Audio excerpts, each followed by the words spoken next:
देव तुकाराम. हरे राम राम राम हरे हरे, हरे कृष्ण कृष्ण कृष्ण हरे हरे, हरे राम राम राम हरे हरे, हरे कृष्ण कृष्ण कृष्ण हरे हरे, हरे राम राम राम हरे हरे, हरे कृष्ण कृष्ण कृष्ण हरे हरे. ब्रह्मानंदं परमसुखदं केवलं ज्ञानमूर्तिं द्वन्द्वातीतं गगनसदृशं तत्त्वमस्यादिलक्ष्यम् एकं नित्यं विमलं अचलं सर्वधी साक्षिभूतं भावातीतं त्रिगुणरहितं सद्गुरुं तं नमामि.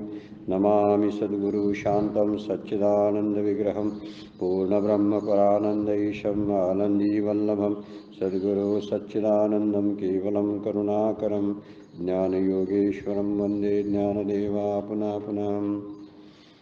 ओम नमो ज्ञानेश्वरा करुणाकरा दयाळा, तुमचा अनुग्रहनाधरू पावन झालो चराचरी. मी कळाकुसरी काहीच नेने बोलतो वचने अतिभाविका, एका जनार्दनी तुमचा दास त्याची आस पुरवावी. संत श्रेष्ठ श्री ज्ञानेश्वर माऊली, जगद्गुरू श्री तुकाराम महाराज, नाथ महाराज समर्थ सर्वांना वंदन करतो. परमपूज्य काकांना वंदन, परमपूज्य मंदाताईंना वंदन, आपणा सर्वांना वंदन करतो. आणि आजच्या चिंतनाला आपण प्रारंभ करूया. 187 नंबरच्या ओवीचं चिंतन आपण काल करायला आलो होतो. आणि हे कर्म मी करता का आचरेन या अर्था, ऐसा अभिमान झणे चित्ता रिगो देशी. मी कर्म करतो आणि मी ह्या कर्माचा करताय, हे कर्म मी करता असा अभिमान जर तुझ्या मनामध्ये असेल तर तू येऊ देऊ नकोस. कारण अभिमानामुळं अर्पण करण्याची जी वृत्ती आहे ती तशी राहून जाते. त्यामुळे काल आपण अर्पण करण्याबद्दलचं बोलत होतो. निराशे शब्दाबद्दल जे श्लोकात शब्द आहे त्याच्याबद्दलही बोलत होतो. त्यामुळे सगळ्यात सोडायला काय अवघड असेल तर अहंकार म्हटलेला आहे. कारण अहमबुद्धी लवकर जात नाही. कारण शेवटचा आहे मन, बुद्धी, चित्त, अहंकार असा शेवटचा मुद्दा अहंकाराचा वापरलेला आहे. पण घालवायची सुरुवात आहे ती अहमनच करावं असं माऊलीसुद्धा म्हणतात. पुढे 18व्या अध्यायामध्ये एक ओवी आहे, अहम वाचा चित्त अंग देवोनिया शरणरीग. अहम वाचा चित्त अंग देवोनिया शरणरीग असा शब्दप्रयोग माऊली वापरतात. म्हणजे तो अहम देव भगवंताला. म्हणजे ज्यावेळी कर्माचं अर्पण आपण करतो, कर्माचा म्हणजे कर्तृत्वाचा अभिमान आपण घालवतो, त्यावेळी तो अहमच घालवायचा असतो. आणि ज्यावेळी अहम जातो त्यावेळी आपल्याला एक मी संसार उभा केला आहे, मी या मुलांना पोसतोय वगैरे ज्या ज्या काय काय कल्पना असतात त्या सगळं निघून जातं. बरेच वेळा काय होतं की हा संसार मी उभा केला, हे सांसारिक जीवन असतंच, पण एवढं पारमार्थिक कार्य मी उभं केलं, हा आविर्भावसुद्धा एखाद्याच्या अंतःकरणात नसणं ही माणसंसुद्धा दुर्मिळ आहेत बरं काय. कारण तो अहंकार राहू शकतो. कारण वेळा काय म्हणतोय मी केलं असं मी संसारातलं मानत नाही, पण परमार्थातलं काहीतरी केलं असेल ना ते मनात राहतं. त्या ठिकाणी सुद्धा सावध राहायला लागतं. अशी माणसं फार दुर्मिळ आहेत की ज्यांनी पारमार्थिक कार्यसुद्धा विसरून गेलेले आहेत. म्हणजे आपली संत मंडळी सगळी आहेत ना ती त्यातले आहेत. त्यांनी केलं काय काय पारमार्थिक लोकांसाठी जे केलं ते त्यांच्या काही लक्षात नाही. त्यांचा संसाराचा तरी सोडा तो पहिला मुद्दा आहे. संसारातला कर्तृत्वाचा अभिमान त्यांनी काढून टाकला. पण परमार्थातला सुद्धा जो कर्तृत्वाचा अभिमान आहे तो सुद्धा त्यांनी काढून टाकलेला आहे. सगळ्या संतांची उदाहरणं बघितली की आपल्या लक्षात येतं. माऊलींची ओवी आहे ज्यावेळी 18व्या अध्यायामध्ये शेवटी जे झालेलं आहे ते म्हणतात, किंबहुना तुमचे केले हे धर्मकीर्तन सिद्धी नेले, येथे माझे जे उरले ते पायिकपण. मी फक्त सेवक आहे म्हणतात. हे धर्मकीर्तन सिद्धीस नेण्याला भगवंत माझे श्रीगुरु कारणीभूत आहेत. ही लीनत आहे त्यामध्ये बघा. केवढं मोठं पारमार्थिक कार्य आहे, जगाला गुंतून ठेवणारी ज्ञानेश्वरी आहे. आणि एवढं मोठं कार्य केलं असताना सुद्धा थोडासा सुद्धा उल्लेख कुठं नाही की तो मी केला असा. तर त्यामध्ये म्हणतात किंबहुना तुमचे केले हे धर्मकीर्तन सिद्धी नेले, आता येथे जे माझे उरले ते पायिकपण.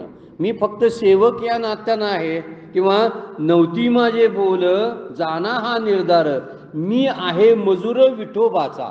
तुकाराम महाराज काय म्हणतात बघा, हे मी लिहिलेले बोल आहेत ना गाथेतले माझे नाही आहे ते. मी एक मजूर आहे, हमाल म्हणतात काही वेळा. मी एक मजूर आहे आणि ते मजूर म्हणून मी काम केलेलं आहे. माझं स्वतःचं काय यामध्ये बोल नाही आहे. किंवा कबीर महाराज म्हणतात, मेरा मुझ में कुछ नाही जो कुछ है सब तोर. स्वतःचं माझं देवा माझ्याकडे काय नाही, त्यामुळे सगळं तुमचंच आहे. दासबोधामध्ये समर्थ म्हणतात, भक्ताचिनी स्वाभिमाने कृपा केली दाशरथीने, समर्थ कृपेची वचने तो हा दासबोध. हे माझं काय वचन नव्हे, समर्थांनी माझ्यावर कृपा केली. आणि ते समर्थ कुणाला म्हणायचे? प्रभू रामचंद्रांना समर्थ म्हणायचे. पण प्रभू रामचंद्रांना समर्थ म्हणता म्हणता तेच समर्थ झाले जातात. आपण समर्थ म्हणून कुणाचा उल्लेख करतो? तर स्वामी रामदासांचा उल्लेख करतो. वास्तविक त्यांनी समर्थ आपल्याबद्दल म्हणून घेतलं नव्हतं, पण त्यांनी घेतलं नाही म्हणून ते समर्थ झाले. हा मुद्दा त्यातला आहे. त्यातला कर्तृत्वाचा अभिमान त्याने अजिबात घेतला नाही. त्यातला मी ग्रंथ लिहिले किंवा मी काहीतरी सांगितलं किंवा माझ्यामुळं लोकांना चांगला मार्ग मिळाला असं त्यांच्या मनात सुद्धा नव्हतं. आणि म्हणून या सगळ्या ज्या गोष्टी आहेत या लोकांना आपण डोळ्यासमोर ठेवून परमार्थ करावा, की हे कशी वागले तर असं आपल्याला करता आलं पाहिजे. असा डोळ्यासमोर ही गोष्ट ठेवून परमार्थ करता आला पाहिजे. तेच करते पण तिथं म्हणून सांगितलेलं आहे. निर्मम व्हायला सुद्धा सांगितलेलं आहे. निर्मम शब्द आहे काय? हे माझं काय नाही, आहे तितके देवाचे, ऐशे वर्तन निश्चयाचे, मूळ तुटे उद्वेगाचे येणे रीती. दासबोधामध्ये फार सुंदर ओवी आहे बघा. की माझं काही नाही म्हणतात, ते आहे तितके देवाचे, ऐशे वर्तन निश्चयाचं असलं पाहिजे. हे माझ्यातलं काही नाही, संसाराचं आहे म्हणूया, प्रकृतीचं म्हणूया, देवाचं म्हणूया, पण आपलं नाही मात्र फार महत्त्वाची गोष्ट आहे. म्हणून निर्मम होता आलं पाहिजे. निर्मम या शब्दाचा अर्थ आहे माझं काही नाही.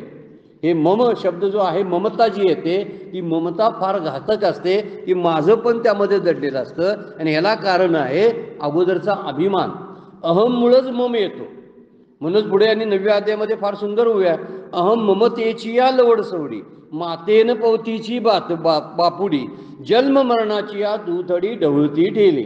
माऊली म्हणतात की अहम आणि मम या दोन शब्दामुळंच माणसं गुंतून राहतात किंवा बांधली जातात. अहम ममतेची या लवड सवडी म्हणजे त्याच्या गुंतामध्ये माते म्हणजे मला, माते न पवती मला येऊन प्राप्त होत नाहीत बापुडी, तर ती कुठं जातात? जन्म मरणाची दुथडी ढवळती ठेली, या काठावरून त्या काठावर जन्म मरणाच्या सतत राहतात. त्यामुळे अहम आणि मम इथे शब्द दोन ते महत्त्वाचे आहेत. कर्तेपणाचा अहंकार गेलाच पाहिजे, आपण काहीतरी केलं याचं भान आपण विसरून गेलो पाहिजे. आणि दुसरी गोष्ट ज्याला ममता म्हणतात, म्हणजे द्यावं आणि रिकाम व्हावं, याला फार महत्त्व आहे. माऊलींची एक ओवी फार सुंदर आहे बघा. ते काय म्हणतात? आपणची वियोनी दुहिता की न मम म्हणे पिता, तो सुटे की प्रतिग्रहिता जावाई श्रीके. काय विडंबन जरा केले. काय म्हणतात बा? आपणची वियोनी दुहिता, दुहिता म्हणजे कन्या, वियोनी म्हणजे जन्म घालून. एखाद्या कन्येला जन्म घालतो पिता, ती की न मम म्हणे पिता. पण जेव्हा तिचं लग्न होतं आणि कन्यादान करतो त्यावेळी म्हणायचं असतं न मम म्हणायचं, न मम म्हणे पिता. आणि देतो कुणाकडे? तो सोपवतो कुणाकडे? जावयाकडे. आणि पुढे माऊली काय म्हणतात बघा, तो सुटे, कोण? बाप सुटला की प्रतिग्रहिता जावाई शिरके, जावाई अडकून बसतो त्यामध्ये. गंमतशीर गोष्ट आहे की नाही बघा, की तो काय म्हटला? फक्त न मम म्हटला. त्यामुळे कन्येला वाढवतानाच आपण म्हणत असतोय हे परक्याचं धन आहे म्हणून वाढवतोय ना, तसं संसार परक्याचा आहे म्हणून जर आपण तो करायला लागलो ना, तर त्याचा बंधन पडायचा संबंधच नाही. हे माझं नाही, परक्याचं आहे. जसे मुलगीच्या बाबतीमध्ये आपण वागत असतो तशाच पद्धतीचा हा अहंकार घालवण्याचं, ममपणा घालवण्याचा म्हणजे ममता घालवण्याचा हा विचार आहे. की त्यासाठी उदाहरण दिलेलं आहे की पिता सुटतो हळूहळू, नुसतं बोलण्यानं सुटतो बरं का, विचारानं सुटतो. काय दुसरी गोष्ट काय केलेली आहे? ही बाबा दिली दिली याचा अर्थ त्यांना आता मनातूनच काढून टाकली. ती आता ही माझी नाही तर त्या जावायच्या, जावाई म्हणतोय आता ही माझी झाली, आता माझी झाली तर बसतो अडकून त्यामध्ये. बघा, जे माझं म्हणतात ते गुंतून पडतात आणि जे माझं नाही म्हणतात ते सुटतात. न मम म्हणे पिता तो सुटे ती प्रतिग्रहिता जावाई शिरके, असं माऊली म्हणतात. तो जावई बरोबर अडकून राहतो. आपण ह्या गोष्टीतून बोध घेतला पाहिजे. पित्याच्या भूमिकेत राहून आपण कन्या म्हणजे संसार प्रपंच आहे त्याच्याकडे पाहिलं पाहिजे.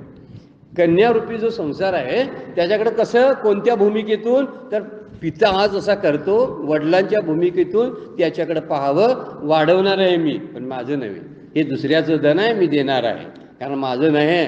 आता हाच मुद्दा जर प्रपंचाच्या बाबतीमध्ये राहिला तर आपल्याला या सगळ्या कर्तृत्वाचा किंवा अहम ममतेचा जो एक कुठला तरी अभिमान येत असतो, माझ्या कर्तृत्वाचं जे आपल्याला वाटत असतं हा निघून जातो.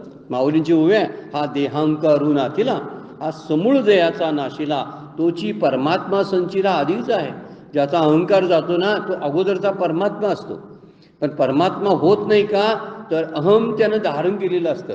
म्हणून काय बरेच वेळा होता, अहम हा शुद्ध आहे मुळात, पण त्याला जेव्हा आकार प्राप्त होतो ना, त्यावेळी त्या आकारानं त्या अहमचा अहंकार होतो. काय वर्णन करतात बघा, अहमचा अहंकार, त्याला आकार कुठला, तर विकारणानं गोठला जातो तो, त्याला वलय प्राप्त होतो विकारांचं, आणि त्या विकारामुळे तो अहम शुद्ध न राहता बिघडून जातो. आणि बिघडला की त्याला अहंकार म्हणतात. बिघडलेला नसतो त्यावेळी नुसताच अहम असतो तो. आणि हा अहम शुद्ध मी, हा शुद्ध मी काही आपल्याला त्रास देत नाही, उलट तो आपला खरं स्वरूप आहे.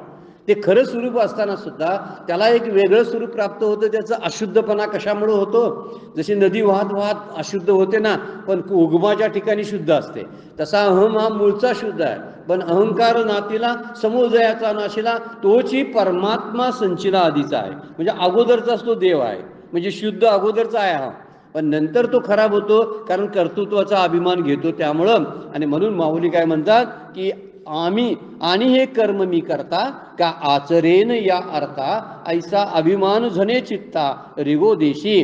पुढे 188 नंबर बघा, तुवा शरीर परा नुहावे, आता सूचना दिलेली आहे, कामना जात सांडावे, मग अवसोरोचित भोगावे भोग सकळ. भोग भोगू नका म्हणून सांगितलं नाही, भोगा म्हणून सांगितलेलं आहे. अवसुर चित्त जसे समोर येतील तसं भोग भोगा. तू या देहाच्या अधीन जाऊ नकोस. म्हणजे काय म्हणतात, तुवा शरीर परा नुहावे, शरीर परा म्हणजे देहाच्या नादाला लागू नको. दुसरी, सर्व प्रकारचे कर्म करूनही कर्मफळाच्या इच्छेचा त्याग कर, कामना जात सांडावे. म्हणजे कामनेतून निर्माण होणाऱ्या सगळ्या गोष्टी, जात शब्द वापरलाय बघा, कामना जात म्हणजे त्यातून निर्मिती होणारे, जात म्हणजे जन्म, ज्याची निर्मिती होते, अशा कामनेतून निर्माण होणाऱ्या सगळ्या गोष्टीचा नाद तू सोडावा, सांडावे. तसे योग्य वेळ प्रसंगी प्रसंगानुसार अवसरोचित भोगावे, सर्व सुखाचा खुशाल उपभोग घे. संसारातली सुख जी तुझ्या समोर येतात ना, त्याचा उपभोग घे अवसरोचित म्हणजे योग्य वेळी, प्रसंगानुसार येतील जशी. ते मला हवं हवं हवं असं म्हणू नकोस, ते सुख मला पाहिजेच आहे असं म्हणू नकोस. त्यामुळं कदाचित तुला त्यामध्ये गुंतणं सुरू होईल. म्हणून पहिली गोष्ट सांगितलेली आहे, शरीर परानो व्हावे, म्हणजे शरीराच्या अधीन होऊ नकोस, शरीराच्या नादी लागू नकोस. शरीरामध्ये विकार असतात, शरीराचे नाश असतात, आणि सगळे नाश मी स्वतःवर ओढून घेतो. मला नाश नाही तरी माझा नाश झाला असं मी समजतो. म्हणून शरीर परानु व्हावे, कामना जात सांडावे.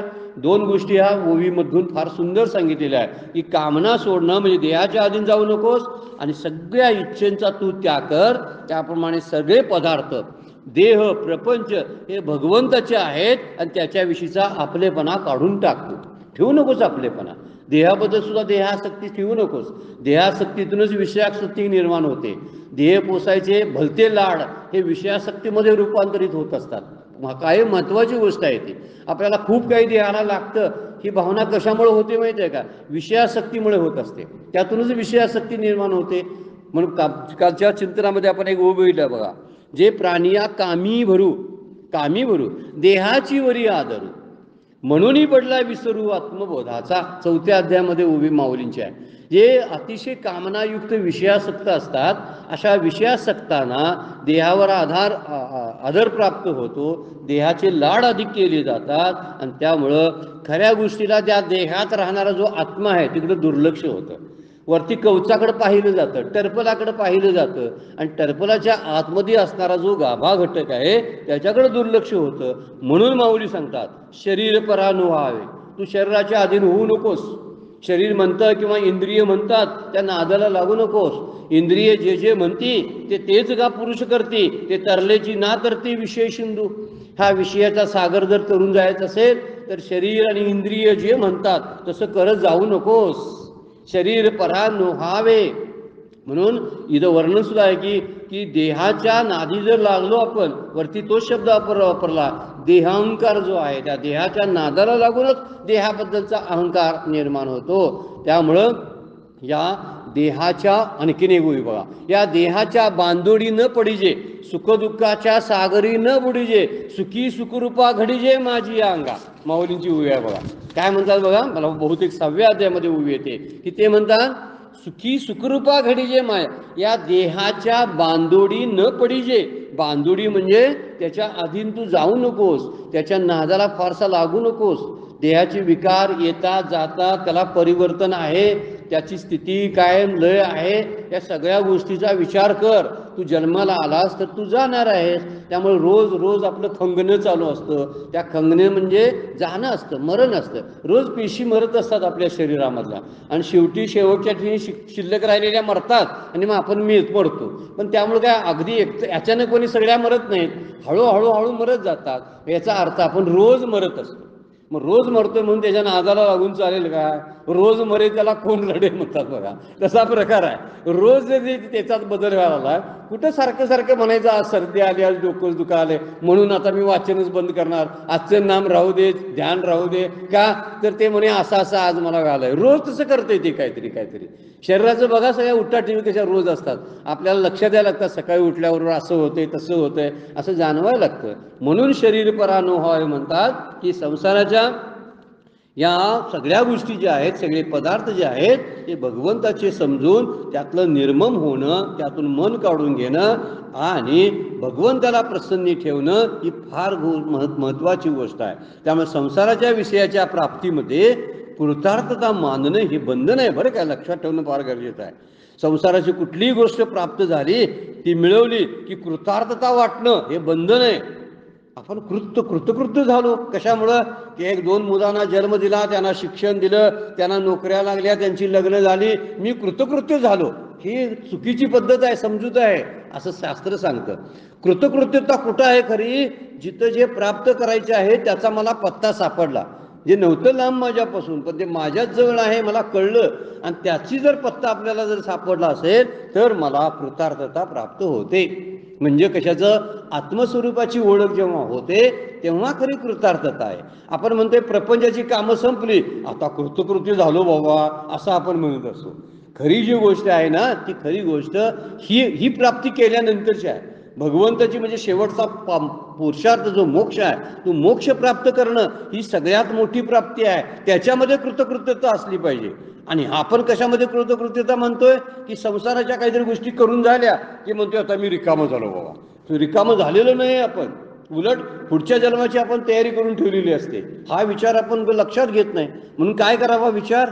तर मी कृतकृत्य होणं म्हणजे आत्मज्ञानी होणं, मला जीवनमुक्तताच प्राप्त करून घ्यायची आहे. म्हणून भगवंत प्रसन्न होतात असं जे वर्णन केलेलं आहे, याचा अर्थ असा नाही की आपण भगवंताला काहीतरी मदत करतोय, ते प्रसन्न करून घेतोय. तर अर्पण करणारा जो बंधनातून मुक्त, यातच भगवंताची प्रसन्नता आहे. आपण मुक्त होणं त्यातनं हीच भगवंताची प्रसन्नता आहे, बाकी काय नाही.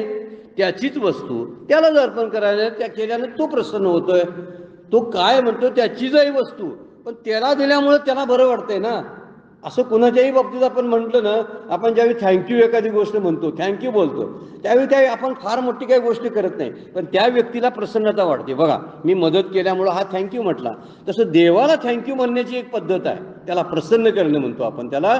तर हे प्रसन्न करणं म्हणजे ह्या त्याच्याच वस्तू आहेत पण त्याला अर्पण करतो असं म्हणून त्याचा भोग घ्या असं माऊली सांगतात. मग सुखानं तुम्ही भोग घ्या, वर्णन केले. मग अवसरोचित भोगावे भोग सकळ, त्याला एकदा अर्पण करा आणि मग त्याला खुश केला की तुम्ही खुश व्हाल आपोआपच. म्हणजे देवाची प्रसन्नता म्हणजेच आपली प्रसन्नता. आणि दुसरी गोष्ट, आपण प्रसन्न असतो त्यावेळी देव पण प्रसन्न असतो. मागच्या याच्यामध्ये आपण प्रसन्नचेता शब्द जो श्लोक गेला 2ऱ्या अध्यायामध्ये, त्याच्यावर खूप चर्चा केलेली होती. आपण प्रसन्न होणं फार गरजेचं आहे. आपण प्रसन्न नसतो, सगळ्यामध्ये खिन्नता असते, कारण माझ्या मनाविरुद्धच घडतंय असं सारखं वाटत असते. काय मनात असते कुणाला माहिती, पण ते मनाविरुद्धच घडतंय असं सतत वाटत असतं. त्यामुळे खिन्नता येते, विषण्णता येते. पण ही विषण्णता देवाला आवडत नाही. देव म्हणते सारखं रडक्यात तोंडानं कायम बसलेला असतो, हे बरं वाटत नाही देवाला. देव म्हणतो यांना हसत असलं पाहिजे, नेहमी स्मितहास्य असलं पाहिजे. म्हणजे लोकांना मदत करताना ते समाधान आहे, ते समाधान फार मोठं असतं. देवाला सुद्धा एखादी गोष्ट अर्पण करताना त्याची स्तोत्र त्यालाच अर्पण करताना मी म्हटली म्हणायची नाही स्तोत्र, देवा तुला अर्पण म्हणतोय शेवटी. म्हणून आपण श्रीकृष्ण अर्पण नमस्तू शब्द वापरतो किंवा कृष्णाला अर्पण आपण म्हणतो. त्याचं कारण ते आहे, कुठलंही स्तोत्र कुठलाही ग्रंथ ते त्यालाच अर्पण करावं. आपलं बोलणं त्यालाच अर्पण करावं आणि बोलण्यामुळे आणि अर्पण केल्यामुळं तो प्रसन्न होतो. वास्तविक ते त्याचंच असतं, पण त्याचंच उदाहरण एक दिलेलं आहे बघा. एक लहान बाळक आहे आणि एक अंगणात खेळते आणि अंगणात खेळत असताना बाबाच्या गाडीची चावी कुठंतरी एखाद्या कुंडीत पडलेली होती. गाडीची चावी ती त्या बाळाला सापडली आणि ते बाळा सापडल्यानंतर ते काय करतं, ती चावी बाबाकडे नेऊन देतं. बाबाला बरं वाटतं. आता चावी कुणाची आहे, बाबाचीच आहे.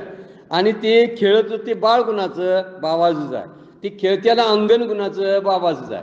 आता तिथं खेळत असताना तिथंच पडलेली बाबाची चावी बाबाच्याच बाळानं बाबाला आणून दिली. बाबा खुश. वास्तविक खुश व्हायची काय गरज नव्हती, कारण त्याचीच चावी आहे, तो त्याचंच बाळ आहे, त्यानं दिलं म्हणजे एवढं मोठेपणा काय. पण त्याला आनंद वाटतो, कारण बाळाचा भाव पाहून चावी मिळाल्याचा आनंद नाही, तर बाळाच्या चेहऱ्यावरले भाव पाहून त्याला आनंद होतो. तसा भगवंत सुद्धा माझ्या चेहऱ्यावरले भाव पाहून आनंदी होतो, म्हणजे मलाच प्रसन्न करत असतो. तो प्रसन्नच आहे. प्रसन्न म्हणजे काय, सदा खुश असतो तो. त्याला काय आनंदाचा ते कण आहे, आनंदरूप तो आहे. मग आनंदरूप तो आहे तर मी आनंदरूप होणं हे त्याच्या दृष्टीनं चांगली गोष्ट आहे. मग त्याचंच त्यांना अर्पण करायचं आहे. माझ्याकडं माझ्याकडे काय असतंय नेमकं काय, कालच आपण बघितलं आपलं काय आपल्याकडे नसतं, कारण येताना आपण आणलं नव्हतं आणि येताना आणलं नाही तरी जाताना नेण्याची इच्छा करतोय आपण. ही फार मोठी चूक आपण नेहमी करत असतो. जाताना मला काहीतरी बरोबर पाहिजे, बरोबर म्हणण्यापेक्षा नेता येत नाही म्हणून रडायचं चालू, ही गोष्ट आहे. मधला शेवटचा मुद्दा तो आहे की नेता येत नाही कळलेला असतं अगोदर, कारण कुणीच नेलेलं नसते. आपण 10-20 जणांचे 50 जणांचे मृत्यू पाहिलेले असतात, त्यामुळे कुणी नेलेलं नाही. मग नेता येत नाही म्हणून इतकं वाईट वाटत असतं. हे वाईट वाटणं आपल्याला अगोदर थांबवता आलं पाहिजे. मग केव्हा थांबवता येईल, त्याच्यावरली मालकीच काढायला चालू करायची. हे माझं काय नाही, कारण मी काय इथं तयार केलेलं नाही, पूर्वीचंच इथं सगळं आहे, इथलेच घेतले आता इथंच ठेवून जायचं. ते न्यायची इच्छा का करायची, असा मुद्दा त्यामध्ये आहे. पण हे जर अर्पण करून करायला लागलो तर देवाला सुद्धा देवाचीच वस्तू देवाला अर्पण केल्यामुळं देव खुश राहतो. म्हणून अर्पण करण्याची वृत्ती असली पाहिजे. मग सुखानं ते भोगायचं. नैवेद्य दाखवायचा, पंचपक्वान्न तयार करायची, देवापुढे ठेवायची. देवाला आनंद पाहायचा, आनंदी पाहायचा, तो आता जेवला म्हणायचं आणि तेच घ्यायचं नाही आपणच जेवायचं. हेच शब्द वापरलेला आहे. अवसरोचित भोगावे सुख, सगळी सुख जी आहे ती प्रसंगाप्रमाणे भोगत राहायची. त्यानंच दिलेलं आहे, त्याचंच भोगत राहायचं. पण त्याला अर्पण करून आणि कामना सगळ्या सांडून आणखीन शरीर परान व्हावे, शरीराबद्दलची आसक्ती टाकून या गोष्टी करणं म्हणजे त्याला तो खुश होतो. 9व्या अध्यायामध्ये फार सुंदर होऊया.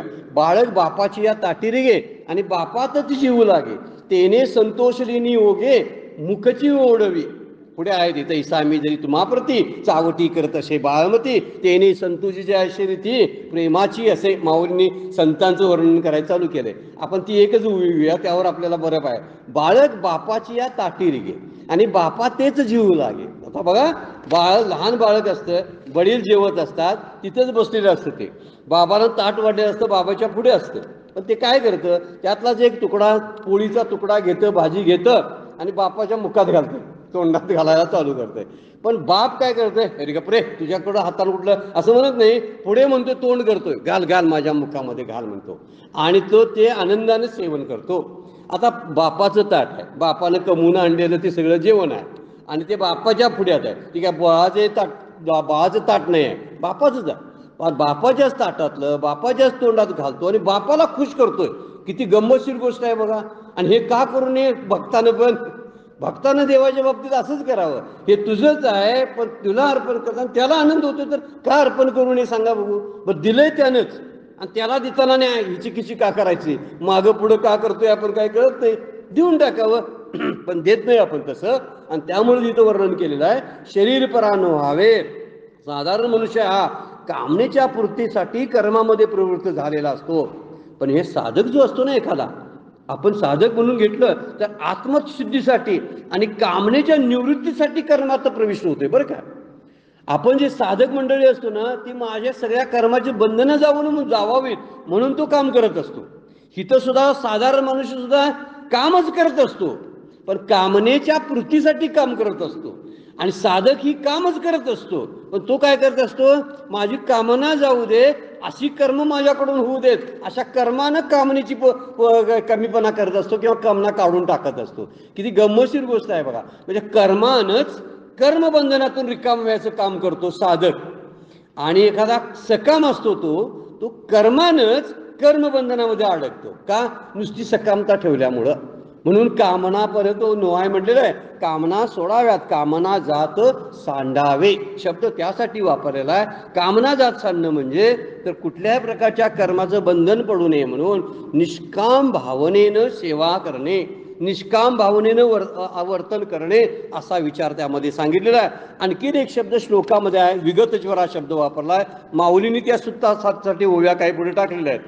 कारण काय होतं, विगतजर शब्दाचा अर्थ आहे की शोक किंवा संताप यातून तू मुक्त हो.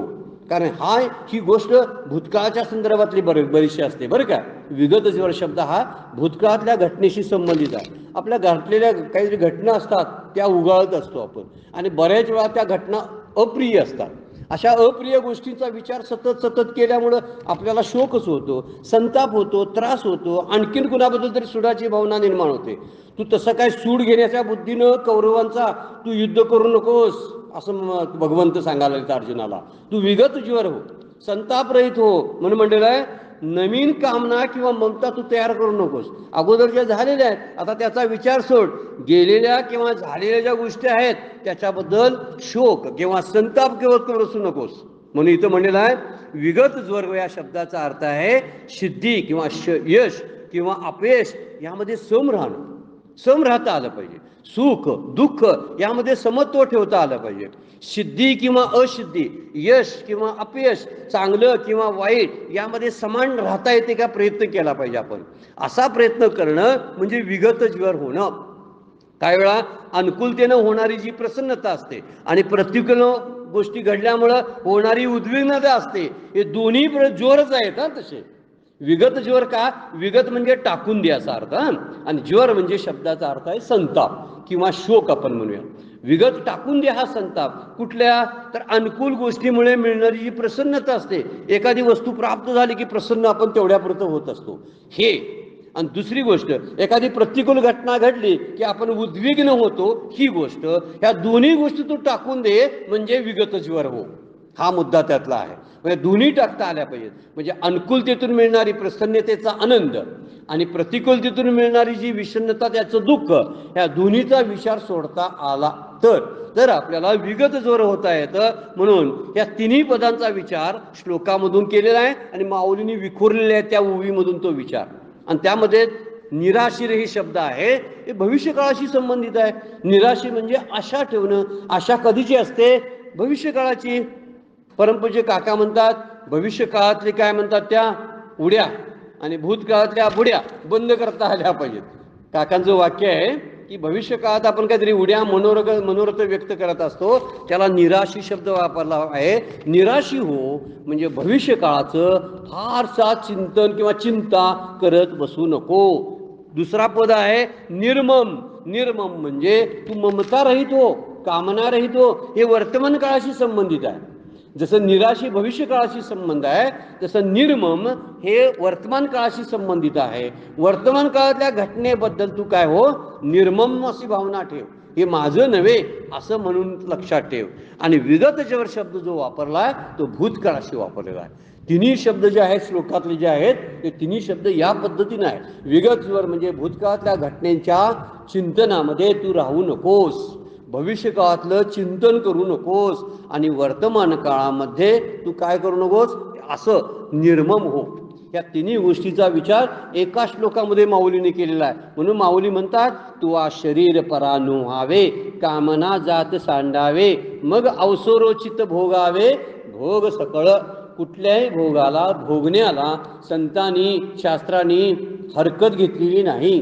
भोग भोगावेच लागतात. शरीर जिवंत ठेवावं लागतं आणि या शरीराकडून साधना करून घ्यायची असते. त्यामुळे शरीराची जोपासना करायला पाहिजे, पण तरीसुद्धा शरीर परानु व्हावे. कारण तरीसुद्धा शरीराच्या अधीन न होता, शरीराच्या अधीन आपण झालो तर शरीराचाच फक्त विचार करत बसणार, कामनेच्या अधीन झालो तर इच्छेंचाच फक्त विचार करत बसणार. आणि म्हणून या दोन्हीतून, इच्छेतून आणि शरीराच्या आसक्तीतून, देहाच्या आसक्तीतून बाहेर पडलं पाहिजे. देहाच्या आसक्तीतून बाहेर पडताना दोन गोष्टीचा विचार करायचा. देह महत्त्वाचा किती आहे मला साधनेसाठी, हा एक विचार, आणि देह नाशिवंत आहे, हा एक विचार. दोन्ही विचारांना देहाकडे पाहायला लागलो आपण तर मग आपल्याला निश्चित त्याचा उपयोग व्यवस्थित करून घेता येतो आणि त्याच्यावर प्रेम पण राहत नाही. देहाबद्दलचं प्रेम म्हणजे हे जो अधीन होणं याला प्रेम म्हणतात, तो प्रेम नसावं. आणि दुसरी गोष्ट, देह नाशवंत आहे, लक्षात ठेवलं पाहिजे. हे कायम लक्षात राहील ना. देह काळाचे शब्द जो वापरलाय, धन कुबेराचे, येथे मनुष्याचे काय आहे, तुकाराम महाराजांचा अभंग आहे. देह काळाचे, धन कुबेराचे, येथे मनुष्याचे काय आहे. आता त्यानंच विचार करायला पाहिजे, धन ही माझं नवं आणि देह माझा नवं, मग माझं नाहीच तर मी माझी त्याच्यावरती मालकी का टाकणं चुकीचं आहे. म्हणून माऊलींनी दोनच वाक्य शब्द वापरलेत, शरीर परानो व्हावे आणि कामना जात सांडावे. मग जी सुख मिळतात ना ते अवसरचित भोगावे. जसं जसं प्रसंग येतील तसं भोगत राहा. समोर आहे काहीतरी खायचा जिन्नस, खा, पण त्याला अर्पण करून खा, हे सांगणं त्यामध्ये आहे. आता शेवट करायला बघा त्या श्लोकाचा. त्या 3 ओव्या पाठोपाठच्या आहेत, 186, 87 आणि 88. त्या लिहून ठेवायच्या आहेत. काल पण आपण त्याच्यावर बोललेलो आहोत. आता 189 नंबरची ओवी आहे, समारोपाची ओवी आहे बघा. आता कोदंड घेऊन हाती, आरूढ पायी रती, देई आलिंगन वीरवृत्ती समाधाने. आता तू झालं ना, तुझ्या कामना संपल्या, तुझी संताप सुद्धा विरून सगळा गेला, शरीराबद्दलची आसक्ती राहिली नाही. आता तू काय, आता कोदंड घेऊन हाती. कोदंड हे एक प्रकारचं म्हणजे धनुष्यबाण शब्द अर्थानं वापरलेला आहे. तू शस्त्र हातात घे. आरूढ पाय रथी, या रथामध्ये आरूढ हो. देई आलिंगन वीरवृत्ती समाधाने, आणि वीरवृत्तीचा स्वीकार कर आणि वीरवृत्तीला आलिंगन दे, मिठीत घे. म्हणजे काय, तू खरंच वीरवृत्तीचा राहो. आपण पहिल्या अध्यायात बघितलेला आहे बघा. तो वीरवृत्तीचा राहो म्हणजे मुख्य गोष्ट अर्जुनाला वापरलेला आहे. खरी तुझी वीरवृत्ती आहे ती येऊ दे, फक्त बाण सोडताना रागानं सोडू नकोस. तुझं कर्तव्य आहे म्हणून तू कर. तू अन्यायाविरुद्ध लढायला लागलास, अत्याचाराविरुद्ध लढायला लागलास, भीष्माचार्यांच्या विरोधात नव्हे. ही फार मोठी लक्षात ठेवण्यासारखी गोष्ट आहे बरं काय.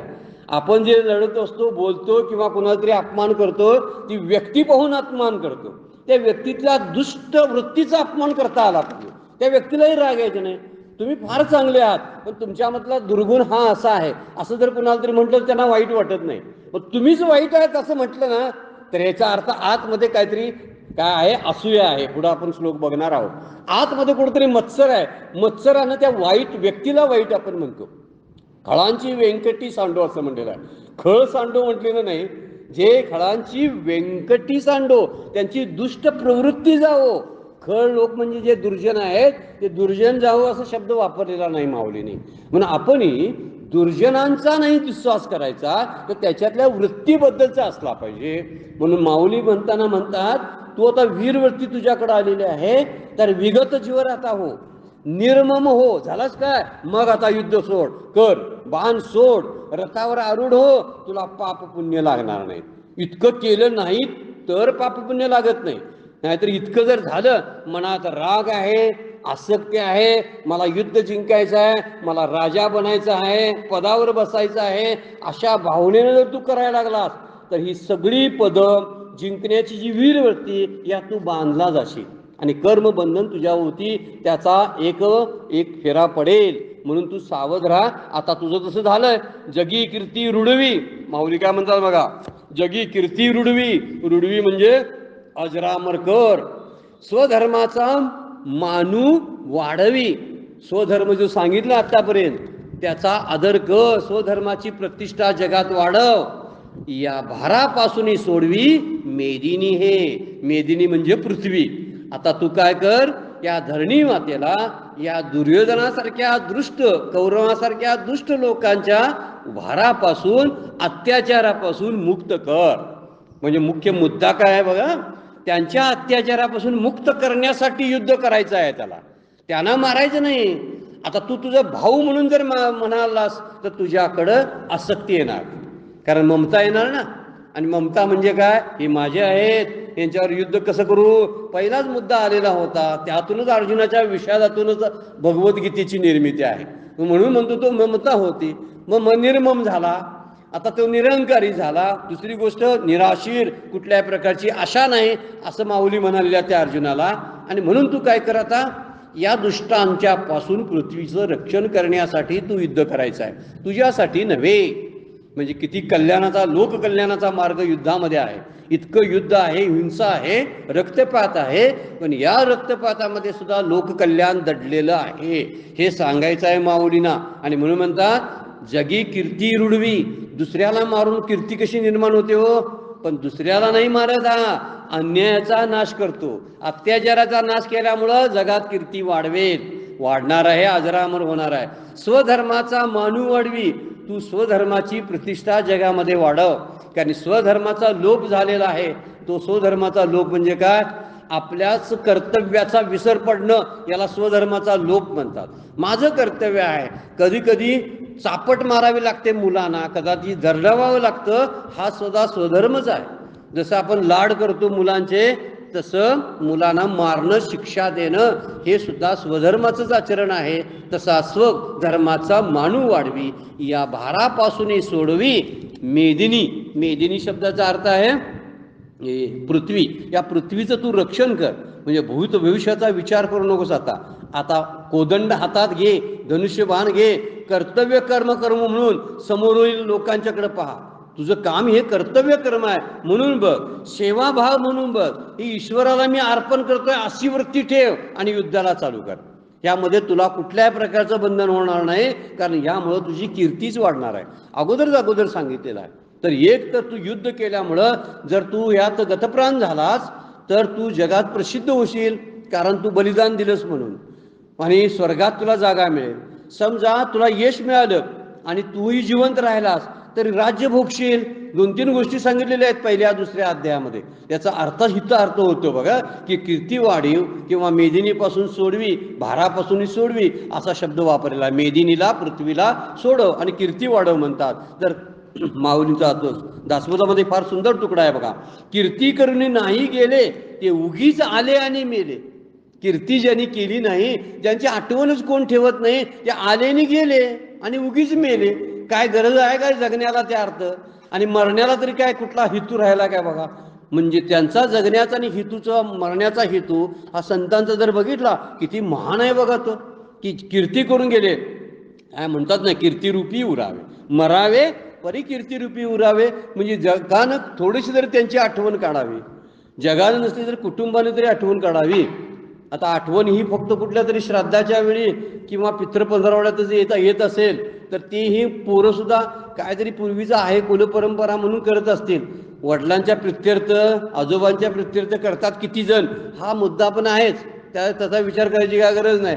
पण असं काहीतरी करावं की आपल्या घरामध्ये सुद्धा एक पोकळी आपल्या जाण्यानं निर्माण व्हायला पाहिजे. असं काहीतरी कृत्य आपलं असायला पाहिजे ना. नाही तर गेले तर बरं झाले, गल्ली सुटली, कॉलनी जरा रिकामी झाली बघा, हे गेलं ते बरं झालं असं तरी कुणी म्हणू नये. म्हणून म्हणलेलं आहे मरणानंतरचे एक वाक्य आहे फार सुंदर बघा, चिंतन करण्यासारखं.